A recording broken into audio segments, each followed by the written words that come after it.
Je m'appelle Catherine Brang, je suis directrice de la SAD Charolais-Brionnais depuis le mois d'août 2021. La SAD Charolais-Brionnais est une association d'aide à domicile qui existe depuis 1968. Nous sommes une association loi 1901 à but non lucratif, donc c'est-à-dire qu'on ne fait pas d'argent sur nos prestations.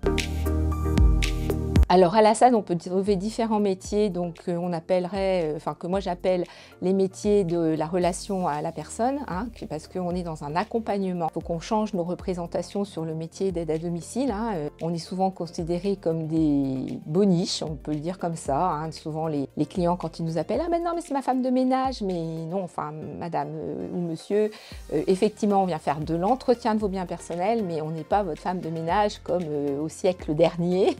Voilà, on a une technicité et un professionnalisme et on trouve différents métiers qui va de l'agent à domicile à la travailleuse familiale, la TISF, travailleuse d'intervention sociale et familiale. On a des métiers de l'accompagnement de la personne avec des technicités spécifiques pour accompagner les gens de l'entretien du logement jusqu'à le lien social sur des activités extérieures pour accompagner les gens sur aller boire un café en ville, aller rencontrer leur famille. Auxiliaire de vie à la SAD Charolais-Brionnais. J'ai commencé en 1999 suite à un BTA, service à la personne. Je voulais travailler auprès de personnes âgées et du coup, je me suis dirigée sur les services d'aide à domicile. J'ai commencé par les remplacements et ça fait bientôt 23 ans et j'y suis toujours. Donc l'auxiliaire de vie, donc en fait elle fait le même travail que l'aide à domicile. Les actes essentiels sont les mêmes, les actes ordinaires. Donc on fait tout ce qui est entretien du logement, les courses, l'entretien du linge, aide aux actes essentiels, donc tout ce qui est toilette, aide au repas. Les gens voient vraiment notre métier comme l'aide ménagère, la femme de ménage, mais non. Aujourd'hui c'est plus ça du tout. C'est l'auxiliaire de vie, l'aide à domicile, elle est là vraiment au quotidien pour vraiment maintenir la personne à domicile. Mais ça concerne tous les actes de la vie quotidien et ça, il faut vraiment que les gens comprennent ça.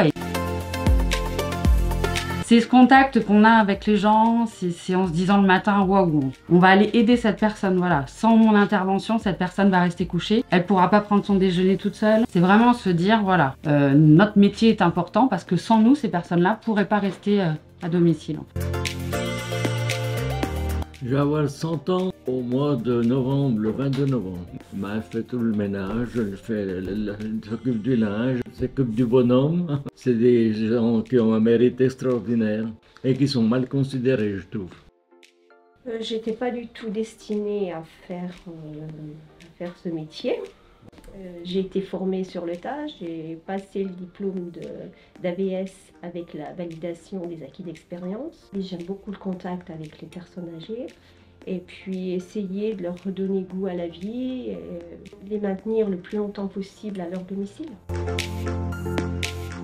Et je dirais que la première compétence que moi je vais demander, c'est vraiment la relation à l'autre. C'est-à-dire, je vais demander plutôt un savoir-être plutôt qu'un savoir-faire. C'est-à-dire que voilà, à partir du moment où la personne va me dire « moi j'aime la relation avec les autres, j'aime la relation d'aide avec des personnes seniors, avec des personnes en situation de handicap, avec des familles, ça me plaît d'aider les gens ». À partir du moment où la personne me dit ça, voilà, c'est les prérequis pour une embauche. Après, on forme les gens au fur et à mesure, s'ils viennent sans diplôme, on les met en ce qu'on appelle en doublure avec quelqu'un qui est formé et qui va lui transmettre son savoir. Et ensuite, on a des formations à l'interne tous les ans, par exemple sur des gestes et postures, accompagnement à la fin de vie, accompagnement sur la nutrition. Voilà, on a beaucoup de formations diverses et variées. Et on va aider la personne à se former au fur et à mesure de son parcours professionnel. Voilà. Alors le métier de responsable de secteur, c'est donc pour la mise en place des nouvelles demandes, la gestion de planning salariés et usagers, répondre aux besoins des personnes.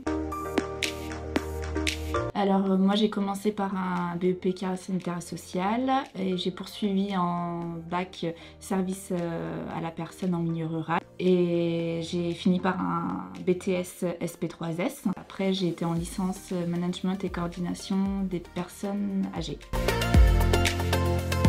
La SAD, au fur et à mesure des années, a multiplié ses activités. Donc un service famille au bénéfice des familles, un service senior, un service handicap, un service portage de repas Et nous avons aussi développé un service prévention et accompagnement pour développer en fait des projets.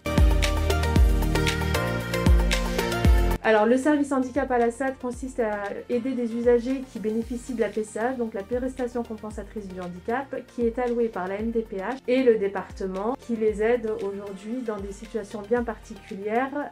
Les objectifs sont fixés par la MDPH par rapport à leur situation de handicap. Alors, on fait beaucoup d'aide à la toilette, de l'aide au repas. Et beaucoup de relationnel aussi, des sorties, des gâteaux. On a des interventions qui sont très ritualisées en fait. Avec les toilettes le matin, on n'a pas le choix. Les toilettes du soir, on n'a pas le choix. Et les temps de repas le midi, on n'a pas le choix non plus. La patience. Je dirais adaptabilité. L'adaptabilité, oui. Chaque situation est différente, donc il faut Ouais. s'adapter à chaque situation.